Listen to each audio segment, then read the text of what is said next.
আজকের গল্প পটলের হাঁড়ি চুরি। গ্রামে সেরা রান্নার প্রতিযোগিতায় পটল নারকেল নাড়ু জিতে নেই সোনালী মিষ্টির হাঁড়ি। ভোরবেলা হাঁড়ি উধাও, সবাই অবাক, কোথায় গেল সেই মিষ্টির হাঁড়ি? আলু বলল, এই রহস্যের জট তো খুলতেই হবে, চুরি হয়েছে এটা নিশ্চিত। ঝিঙে বলল, যেভাবেই হোক মিষ্টির হাঁড়ি আমরা খুঁজে বের করবই। ঝিঙে বলল, কাল রাতে কুমড়ো কাকুকে হাঁড়ির পাশে দেখেছিলাম।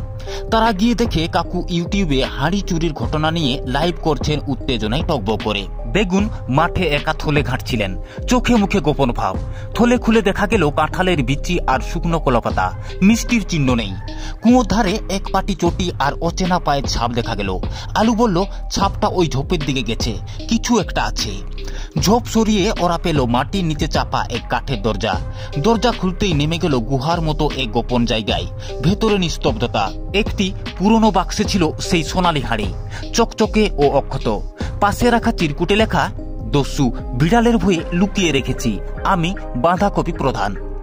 পঞ্চায়েত প্রধান বাঁধাকপি কাকু বললেন, গুপ্তচর ইঁদুররা গন্ধ পেয়ে আশেপাশে ঘুরছিল, তাই নিরাপদে আমি সরিয়ে রেখেছিলাম। চিন্তা করে কাজ করলে বিপদ এড়ানো যায়।